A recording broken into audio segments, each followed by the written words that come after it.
हनुमान जी बड़े आश्चर्य में थे। अब तक श्री राम ने उनकी किसी भी बात पर कभी ना नहीं की थी, किंतु उस दिन न जाने क्यों वह बार बार हनुमान जी के प्रस्ताव को ठुकरा रहे थे। बात छोटी सी थी, श्री राम कभी कभी सशरीर स्वर्ग भ्रमण को जाते थे। उस दिन हनुमान जी का भी मन मचल गया कि चलकर देखना चाहिए कैसा होता है स्वर्ग। सुना है वहाँ कल्पवृक्ष हैं, कामधेनु है और पता नहीं क्या क्या है। बात मन में आ गई तो भगवान के सामने प्रस्ताव कर बैठे, उनसे क्या छिपाना। और जब श्री राम सदा उनकी सभी बात मानते तो इसके लिए ना क्यों करेंगे। किंतु इस बार बात जमी नहीं, हिम्मत हार जाएं तो हनुमान कैसे। उन्होंने फिर साहस बटोरा और बोले, मुझे भी साथ ले ही लीजिए एक बार। क्या दिक्कत है इसमें? श्री राम ने कहा। हनुमान, दिक्कतें बहुत हैं, तुम मेरे साथ जहाँ भी चाहो जा सकते हो। जाते भी हो पर साकेत धाम नहीं जा सकते, वहाँ मेरे साथ कोई नहीं जा सकता। हनुमान जी ने पूछा, तो यह क्यों जा रही हैं? राम ने कहा, यह कौन? माताजी सीता अम्बा। हनुमान जी ने अपना ब्रह्मास्त्र छोड़ा। देखें अब क्या उत्तर देते हैं श्री राम। इस तर्क की तो कोई काट ही नहीं होगी उनके पास। श्री राम थोड़ी देर के लिए हतप्रभ रह गए। हनुमान जी ने एक बड़ा सा प्रश्न खड़ा कर दिया था, किंतु कुछ ही देर बाद बोले, यह नहीं देख रहे हो क्या? हनुमान जी कुछ नहीं समझते हुए पूछ बैठे। श्री राम बोले, अपनी माताजी के माथे की यह सिंदूरी रेखा, इसी के बल पर तो यह मेरे साथ कहीं भी कभी भी जा सकती हैं।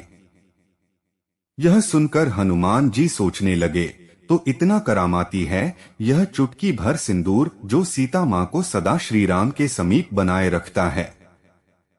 वह उनके साथ कहीं भी जा सकती है। वह यह सोच ही रहे थे कि तभी उनके दिमाग में बिजली सी कौंधी।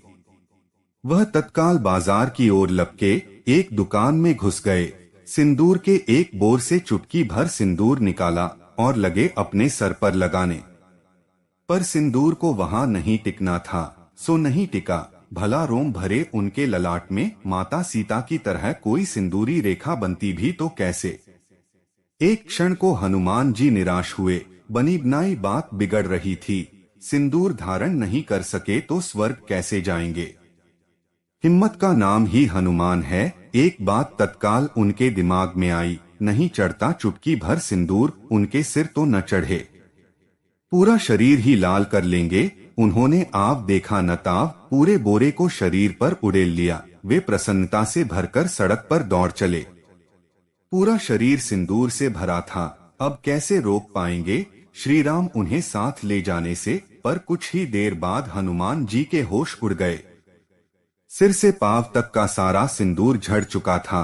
पीछे सड़क पर दूर तक एक सिंदूरी रेखा खिंच गई थी। हनुमान जी अब हताश हो गए। लगता है यह सिंदूर उन्हें छलता ही रहेगा। स्वर्ग जाने की बात मन ही मन में रह जाएगी क्या? हनुमान जी ने सोचा, अब कुछ विशेष ही करना पड़ेगा। आखिर उन्हें एक उपाय सूझा। यह अचूक था। देखते हैं अब यह लालसी चीज कैसे फिसलती है उनके शरीर से।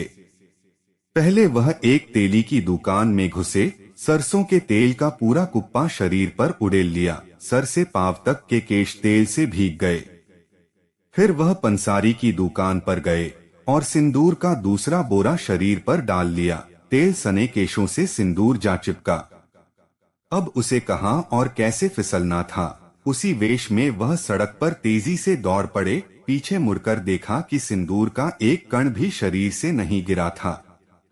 पूरा शरीर लाल बना था। बात अब बन गई थी। प्रसन्नता से वह जोर से किलकिलाए और श्री राम के आवास की ओर दौड़ पड़े। कौन? श्री राम ने उन्हें पहचाना नहीं। हनुमान, उन्होंने छोटा सा उत्तर दिया। श्री राम आश्चर्य से भरकर बोले, हनुमान तुम? पर यह क्या? सारा शरीर सिंदूर से भरा हुआ। हनुमान जी ने गंभीरता से कहा, जब सीता माता जरा से सिंदूर के बल पर आपके साथ स्वर्ग जा सकती हैं, तो पूरे शरीर को सिंदूर से सजाकर क्या मैं नहीं जा सकता? श्री राम ने मुस्कुराकर कहा, अवश्य अवश्य चल सकते हो तुम। कहते हैं तभी से हनुमान जी के शरीर को सिंदूर से सजाने की परंपरा चल पड़ी, जो आज तक चल रही है। मित्रों, आज के वीडियो में बस इतना ही। वीडियो पसंद आई हो तो इसे लाइक और शेयर करें। ऐसी ही और धार्मिक और पौराणिक जानकारी के लिए हमारे चैनल को सब्सक्राइब करें। जय श्री राम।